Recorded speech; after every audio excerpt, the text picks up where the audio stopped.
তো আবারও চলে আসলাম নতুন ভিডিও নিয়ে। এখন ভিডিও করার কোনো প্ল্যানই ছিল না, কিন্তু আমি খাবার দিতে এসে যা দেখলাম তাই খুব খুশি লাগলো। এর জন্য ভাবলাম যে তাহলে তোমাদের সঙ্গে শেয়ার করি। আমি খাবার দিতে আসছি, এখন দেখে হয়েছে ডিম। তো এই মুরগিটা আমার আবার ডিম পাড়া শুরু করছে। বাচ্চা এখনো কিন্তু ছোট, ঠোকাচ্ছে কেন, বাচ্চা এখনো ছোট, তবুও দেখি আবার ডিম পাড়া শুরু করছে। আর এতদিন ধরি নাই, হ্যাঁ বডি ওয়েট প্রচুর বাইরে গেছে, তো আবার ডিম পাড়া শুরু করছে। তো আর বাচ্চাদের সঙ্গে বেশি দিনকে রাখা যাবে না, কারণ আর কয়েকদিন পরেই প্রচুর ঠোকানো শুরু করবে বাচ্চাদের।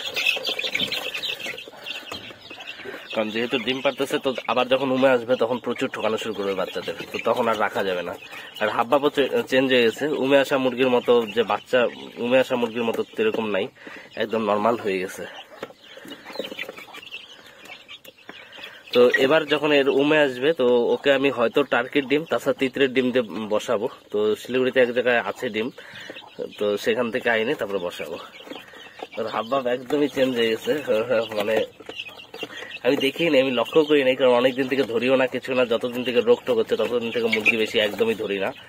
তো আজকে দেখি ফট করে যে ডিম, এই যে ডিমটা। তো এখন তো কোনো মুরগা নাই, তাই ওর ডিম বসানো যাবে না। তো বাচ্চাগুলো ভালোই বড় হয়ে গেছে, কিন্তু তাও এখন ছাড়া যাবে না, কারণ বেজির অত্যাচার, তার সঙ্গে কয়েকদিন আগে ভাইরাসের অ্যাটাক গুলো। এখন কোন জায়গায় আর কিছুদিন যাক, ভাইরাসের অ্যাটাকটা একবারে ক্লিয়ার হোক, তারপরে বাচ্চাগুলো ছাড়বো। তো এখন অন্যগুলো দেখাই। ও বাইরে বেরোনোর জন্য চেষ্টা করতেছে, কিন্তু এখন ছাড়বো না। আর যে হাঁস দুইটা এই যে এখানেই আছে, ওদেরকে একটু খাবার দিয়ে দিই, ওদেরকে খাবার দিয়ে দিই। আর আজকে রাজহাঁসটাকে দেখতে গেছিলাম, তো সেই ক্লিপ তো তখন একটু ভিডিও করে নিয়েছি, সেই ক্লিপটা দিয়ে দেবো, সবাইকে দেখে নিও। এই যে উপরের গুলো খাওয়ার জন্য সব ব্যস্ত হয়ে গেছে, তো এখন সবগুলোকে খাবার দিতে হবে। এই যে তিতিরটা কি করে, নিজের ডিম নিজে খায় নেয় উপরে। তো উপরে দেখা যায়, দূরে যদি ডিম পাড়ে দেখা যায় না সহজে, পরে দেখি যে খায় নিছে, নিজের ডিম নিজে খায় নেয়। তো এখন মুরগা নাই, একটা মুরগা আনতে লাগবে, তিতির মুরগাই আনবো, তারপরে ওর ডিম গুলো বসাবো। এইটাও ব্যস্ত হয়ে গেছে।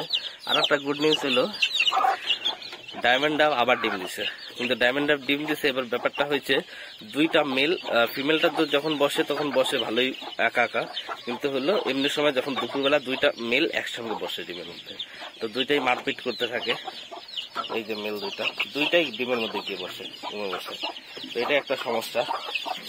আর এইদিকে হলো এই যে এই বাচ্চাগুলো খাওয়ার জন্য ব্যস্ত হয়েছে, তো এদেরকে খাবার দিয়ে দিব এখন। এগুলাও বড় হয়ে গেছে,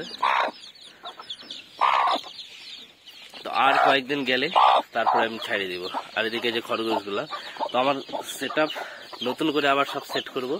আর খুব তাড়াতাড়ি একদম বড় সড়ো অনেক সেট আপ হবে, একদম জালি দিয়ে ঘেরা করে দেবো। এইখানে যেমন দুইটা আছে, দুইটা এই পাশে আর একটা সেট আপ হবে, এরকমই পাকা আর একটা ঘর হবে। এইখানে হলো পুল হবে, হাঁসের পুল হবে, মানে এই ঘরের সাথে। আর এদিক দিয়ে একদম এই সোজা দিয়ে একদম মিশে হয়ে যাবে, পাকা দিয়ে তারপরে উপরে জালি দিয়ে দিব।